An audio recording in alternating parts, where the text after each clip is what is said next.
Ya. Assalamualaikum warahmatullahi wabarakatuh. Selamat siang Anda semuanya. Mudah-mudahan Anda dalam keadaan sehat dan dalam lindungan Allah Subhanahu wa taala. Nah, pada hari ini kita akan melanjutkan materi kita yaitu tentang teori larutan elektrolit dan juga larutan non elektrolit. Nah, tapi sebelum saya lanjutkan pertemuan kita hari ini, yaitu kita membahas tentang teori Arrhenius, ya, ion Arrhenius. Saya ingin mengingatkan kepada Ananda semua, ya, untuk pertemuan kita yang minggu lalu, saya melihat Ananda ada beberapa yang kurang aktif, ya. Beberapa kalian yang kurang aktif dan tidak ada respon sama sekali di kolom komentar. Jadi saya minta kepada Ananda semua, pada kalian semua, kalau memang sudah selesai membuka teori yang saya sampaikan ini, saya harapkan ada diberikan komentarnya. Ya, kalau memang paham, silahkan ketikkan paham. Kalau memang ada yang kurang paham dan ada yang ingin ditanyakan, silahkan diketikkan juga di kolom komentar. Ya, di kolom komentar nanti akan kita diskusikan lebih lanjut. Jadi jangan diam-diam saja. Saya nggak tahu apakah kalian paham atau tidak dengan materi kita pada hari ini ataupun yang minggu lalu ya. Nah, itu yang pertama. Yang kedua, tidak semua kalian juga saya lihat mengerjakan tugas yang saya berikan. Ya, saya tidak tahu yang terjadi masalahnya di mana, tapi setelah saya perhatikan atau setelah saya nilai, tidak semua kalian ada yang apa namanya, mengerjakan tugasnya. Nah, jadi saya ingatkan kepada kalian, kalian juga sudah menerima raport kemarin semester 1 kan? Nah, coba perhatikan nilai-nilai kalian. Ya, itu terlalu rendah. Untuk nilai kimianya bagi saya itu terlalu rendah, sangat rendah. Kalau kalian ingin melanjutkan studi ke perguruan tinggi, ya, itu sangat rendah menurut saya.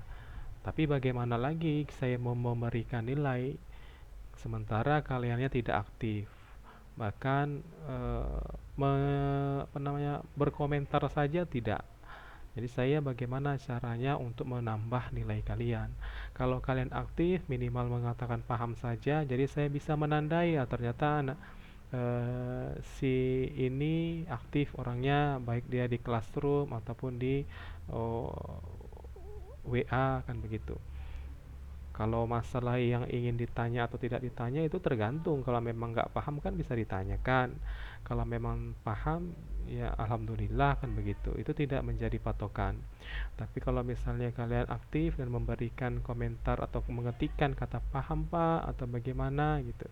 Nah, jadi saya menganggap kalian itu benar-benar aktif dan membuka video pembelajaran saya. Jadi eh, pesan saya ya, pesan saya kepada kalian semua, saya harapkan untuk aktiflah kalian di setiap pertemuan kita, di setiap minggunya. Jika memang ada yang ingin ditanyakan, dipersilahkan, dan jika tidak ada yang ingin ditanyakan juga tidak masalah, tapi berilah komentar di kolom materi yang sudah disediakan, ya. Itulah pesan saya kepada kalian. Nah, sekarang kita mulai saja untuk pembelajaran kita pada siang hari ini ya. Jadi teori yang saya sampaikan hari ini yaitu tentang teori ion Svante August Arrhenius atau teori Arrhenius ya. Nah, jadi mengapa larutan elektrolit dapat menghantarkan arus listrik, sedangkan larutan non-elektrolit tidak dapat menghantarkan arus listrik? Nah, kalian kan sudah saya buat suatu tugas yaitu proyek di mana menentukan larutan-larutan dengan cara menggunakan baterai dan juga lampu untuk menentukan apakah senyawa atau larutan itu termasuk ke dalam larutan elektrolit ataupun non elektrolit, kan begitu ya. Nah, tapi kan jadi pertanyaan, kenapa dia bisa larutan elektrolit dapat menghantarkan arus listrik sementara larutan non elektrolit tidak dapat, kan begitu ya. Kita kemarin hanya tahunya, oh ini tidak hidup lampunya, berarti dia larutannya non elektrolit. Oh ini lampunya hidup, ternyata tapi hidup berarti dia dikatakan larutan elektrolit, kan begitu. Nah, jadi penjelasan tentang permasalahan ini pertama sekali itu dikemukakan oleh Svante August Arrhenius, di mana masa kehidupannya yaitu masa dia hidup pada tahun 1859 sampai 1927. Dia merupakan ilmuwan dari Swedia, dia di mana saat presentasi disertasinya atau doktornya untuk mendapatkan gelar PhD-nya di Universitas Uppsala tahun 1884. Jadi menurut dia, menurut Arrhenius, zat elektrolit dalam larutannya akan terurai, ya. Perhatikan ya, zat elektrolit dalam larutannya akan terurai menjadi partikel-partikel yang berupa atom atau gugus atom yang bermuatan listrik. Nah, itu dinamakan sebagai ion. Jadi ada atom-atom yang bermuatan listrik, ya. Jadi larutan itu terpecah, ter terbagi menjadi partikel-partikel atom yang bermuatan listrik. Nah, itu dikatakan dengan ion. Jadi ion yang bermuatan positif, ya, ada ion yang bermuatan positif itu disebut dengan kation, dan ada ion yang bermuatan negatif itu yang disebut dengan anion. Nah, jadi untuk peristiwa terurainya suatu elektrolit menjadi ion-ionnya, nah ini disebut dengan proses ionisasi. Jadi terurainya elektrolit itu disebut dengan proses ionisasi. Nah, ion-ion zat elektrolit itu tersebut ya selalu bergerak bebas, dan ion-ion inilah yang sebenarnya menghantarkan arus listrik melalui larutannya. Jadi ion-ion yang ada di dalam larutan, misalnya kalau begini ya, kemarin kalian sudah melakukan praktek. Nah, dari hasil praktikum itu, praktikum pribadi ya, kalian pasti mendapatkan bahwa yang lampunya hidup itu adalah larutan garam ya, NaCl. Nah, di larutan garam NaCl itu akan mengalami proses ionisasi ya, setelah dialiri listrik dia akan terputuslah ikatan NaCl-nya menjadi Na positif dan juga Cl negatif. Nah, Na positif inilah yang disebut dengan atom yang bermuatan positif atau kation, sementara Cl negatif itu adalah atom yang bermuatan negatif disebut dengan anion. Nah, jadi ion-ion positif, Na positif dan juga ion-ion negatif yaitu Cl negatif inilah yang dia itu terus bergerak menghantarkan arus listrik secara bebas. Ya, sementara kalau dia, saya lanjutkan dulu ya. Sedangkan zat non-elektrolit ketika dilarutkan dalam air tidak terurai menjadi ion-ionnya, tetapi tetap dalam bentuk molekul yang tidak bermuatan listrik. Jadi hal inilah yang menyebabkan larutan non-elektrolit tidak dapat menghantarkan listrik. Ya, nah contohnya apa namanya, gula ya, C6H12O6. Nah, itu tidak bisa kita ionisasikan. Tidak ada proses ionisasi dalam larutan gula. Jadi, pada saat gula itu kita larutkan di dalam air, C6H12O6 itu, kemudian kita aliri listrik ke dalam larutan gula tersebut, maka larutan gula tersebut tetap molekulnya tidak berubah sama sekali. Dia tetap C6H12O6. Tidak adanya proses ionisasi di dalamnya. Sementara kalau misalnya tadi larutan elektrolit, dia ada berubah menjadi H positif dan juga OH negatif. Jadi begitu ya. Kalau misalnya dia ada yang terionisasi, ya berubah menjadi ada kation dan anionnya, maka itu dikatakan dengan larutan elektrolit. itulah yang dapat mengantarkan arus listrik. Sementara kalau misalnya larutan yang kita larutkan di dalam zat kita yang kita larutkan di dalam air, dia tetap tidak mengalami ionisasi atau proses ionisasi, maka itulah yang dikatakan dengan larutan non elektrolit karena dia tidak dapat menghantarkan arus listrik, tidak adanya kation dan anion yang bergerak bebas di dalamnya. Ya. Jadi kesimpulan daripada teori Arrhenius ini yang pertama, larutan elektrolit dapat menghantarkan arus listrik karena zat elektrolit dalam larutannya terurai ya menjadi ion-ion yang bermuatan listrik, dan ion-ion tersebutlah yang bergerak bebas sehingga listrik yang dialirkan ke dalam larutan tersebut dapat dialiri kembali ke, kalau misalnya praktikum kita yang kemarin ya, ke lampunya ya, dari baterai dialirkan ke larutan, baru dari larutan tersebut dialirkan ke lampu untuk menunjukkan kalau memang benarlah larutan tersebut ada mengandung arus listrik dari ion-ionnya ya. Kemudian yang kedua, larutan non-elektrolit tidak dapat menghantarkan arus listrik karena zat non-elektrolit dalam larutannya tidak terurai menjadi ion-ion, tetapi tetap dalam bentuk molekul yang tidak bermuatan listrik. Ya, itu kesimpulan untuk larutan non-elektrolit.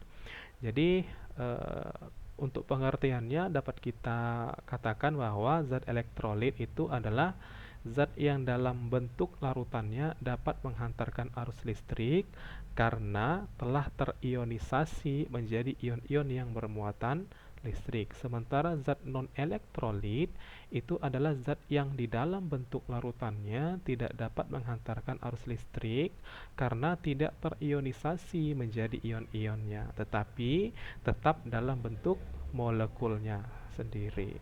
Ya, itulah yang dikatakan dengan zat elektrolit dan juga zat non elektrolit. Itulah mengapa kemarin kita melakukan praktik yang larutan elektrolit dapat mengantarkan arus listrik, sementara larutan non elektrolit tidak dapat mengantarkan arus listrik. Kira-kira sudah tahu ya sekarang kenapa sih larutan elektrolit dapat mengantarkan arus listrik sementara non elektrolit tidak dapat. Ternyata ada ion positif dan negatif di dalamnya, ada kation dan anion di dalamnya. Kalau misalnya dia dapat mengantarkan arus listrik atau elektrolit gitu ya. Nah, kita lanjutkan sedikit. Kemudian ada elektrolit kuat dan elektrolit lemah. Nah, ini tadi ada, kalau kemarin kan kita melakukan praktik ya, kalian melakukan praktek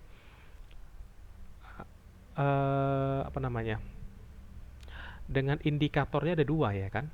Nah, indikator yang menunjukkan kalau itu dikatakan elektrolit atau tidak kan ada dua. Yang pertama adalah lampunya hidup atau tidak, kan begitu. Kemudian larutannya ya di sekitar daripada besi yang akan digunakan untuk menghantarkan listrik.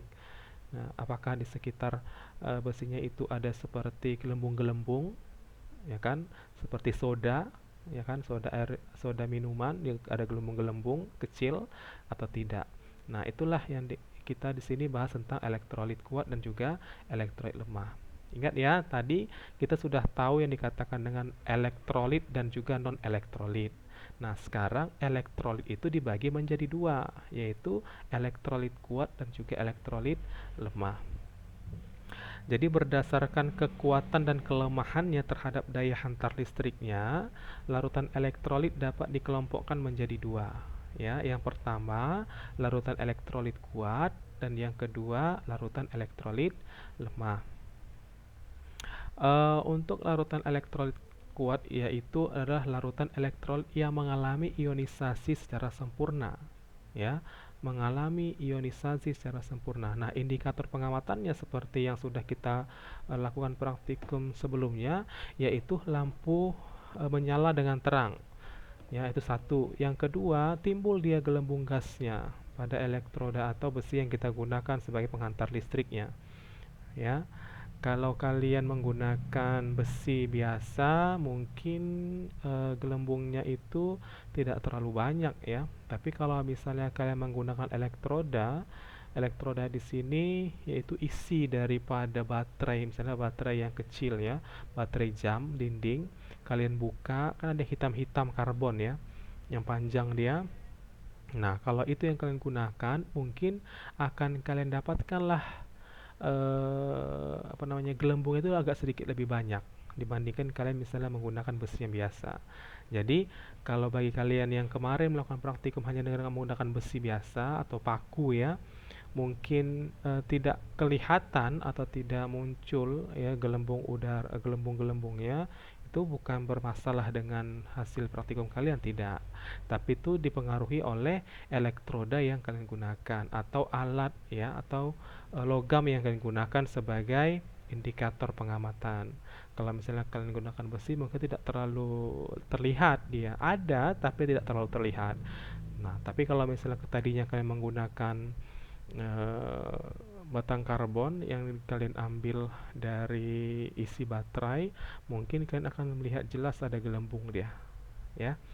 Nah, ini biasanya bisa kita lihat sebagai larutan elektrolit kuat, yaitu pada larutan H2SO4, larutan NaOH, dan larutan NaCl. Nah, kalian kemarin pada saat praktikum pasti akan menghasilkan ya indikator keduanya ini, yaitu lampunya terang dan gelembung gasnya ada, yaitu larutan NaCl. Ini larutan garam nih. Kalau H2SO4 dan NaOH kan kita kemarin tidak praktikumkan ya, karena kalian kan praktikumnya di rumah. Jadi hanya menggunakan bahan-bahan yang seadanya yang ada di rumah ya kan gitu. Jadi salah satunya yang menghasilkan kedua itu adalah ini, NaCl. Itu yang dikatakan larutan elektrolit kuat. Kemudian yang kedua adalah larutan elektrolit lemah. Nah, ini adalah larutan elektrolit yang mengalami sedikit ionisasi atau terion tidak sempurna, ya, sedikit dia mengalami ionisasi. Itu yang dikatakan dengan elektrolit lemah. Tapi tetap ya, dia mengalami ionisasi tapi tidak sempurna, tidak semuanya. Nah, indikator pengamatannya kalau seperti yang kita lakukan praktikum sebelumnya, lampunya tidak menyala nih. Tapi kadang mungkin bisa dia menyalanya tapi redup. Ya, kalau misalnya kalian gunakan baterainya ada 3 atau sampai 5, maka dia akan redup tuh lampunya. Nah, tapi di elektrodanya akan timbul gelembung gasnya banyak. Nah, kalau misalnya kemarin kalian tidak timbul gelembung gasnya, berarti nggak, jangan gitu, nggak jadi masalah. Itu mungkin karena elektroda yang kalian gunakan saja ya, yang kurang pas, bukan tidak pas. Nah, contoh larutan yang memberikan nyala redup atau tidak menyala tapi ada gelembung ya, pada ada gelembung gasnya pada elektrodanya, itu adalah larutan CH3COH. Nah, ini adalah contoh larutan asam asam cuka ya, asam asetat. Kan kemarin juga ada ya kalian gunakan ya asam cuka kan. Nah, kalau misalnya kalian lihat ternyata ada gelembungnya, ya berarti itu merupakan larutan elektrolit, tapi elektrolit lemah karena lampu tidak menyala tapi ada gelembung gasnya. Ya, jadi secara umum perbedaan antara larutan elektrolit kuat dan elektrolit lemah dapat disimpulkan seperti yang ada di kotak ini. Ya. Nah, jadi untuk elektrolit kuat, nah dalam larutannya terionisasi sempurna, itu tadi elektrolit kuat. Sementara kalau elektrolit lemah, dia terionisasi sebagian. Kemudian untuk elektrolit kuat, jumlah ion dalam larutannya sangat banyak, makanya dia dapat menghantarkan arus listrik dengan baik. Sementara kalau larutan elektrolit lemah, jumlah ionnya dalam larutannya sedikit. Iyalah, karena memang dia terionisasinya sebagian saja. Jadi ionnya sedikit lah. Kemudian yang ketiga, menunjukkan daya hantar listrik yang kuat, ya, menunjukkan daya hantar listrik yang kuat karena dia terionisasi sempurna. Sementara kalau elektrolit lemah menunjukkan daya hantar listrik yang lemah, ya, karena dia terionisasi sebagian. Lalu kalau ditinjau dari derajat ionisasi, ya, dia mendekati 1. Jadi alfanya hampir sama dengan 1 karena dia terionisasi sempurna. Hampir semuanya dia terionisasi. Sementara kalau larutan elektrolit lemah, derajat ionisasinya kurang dari 1. ya, alfanya lebih kecil daripada 1, 0,8, 0,9, 0,3, 0,59 dan seterusnya ya. Nah, ini ada contoh ya, yang seperti kemarin kalian lakukan praktikum. Coba kita baca dulu sedikit sebelum saya akhiri ya. Yang pertama, yang A nih, larutan elektrolit kuat. Nah, lampunya menyala terang dan ada gelembung gasnya di sini nih. Ya, itu untuk larutan elektrolit kuat. Yang B, larutan elektrolit lemah. Lampunya menyala redup. Ya kan? Lampunya menyala redup dan ada sedikit gelembung gas di sini, ya. Nah, kemudian yang C, larutan non elektrolit, lampunya tidak menyala sama sekali dan gelembung gasnya juga tidak ada. Ya, seperti yang kalian sudah praktikkan sebelumnya, yaitu larutan gula. Oke, baik. Itulah penjelasan saya untuk hari ini. Mudah-mudahan apa yang saya sampaikan dapat dimengerti dengan baik. Dan jika ada yang ingin kita diskusikan atau ada yang kalian kurang pahami dari penjelasan saya tadi, silahkanlah berikan pertanyaan atau diskusinya. Kita diskusikan di kolom komentar di kolom materi ya. Nah, sekali lagi, kalau memang ada yang ingin disampaikan atau ada yang ingin ditanyakan, silahkan diberikan komentarnya pertanyaannya di kolom komentar. Oke, itu saja penjelasan saya pada hari ini. Terima kasih atas kesempatannya. Nah, mudah-mudahan semuanya membuka atau mempelajari atau memahami video pembelajaran yang saya buat ini, dan mudah-mudahan semuanya bisa dipahami ya. Itu saja saya akhiri. Wabillahi taufiq wal hidayah. Wassalamualaikum warahmatullahi wabarakatuh. Selamat siang, maaf, selamat sore ya. Selamat sore semuanya.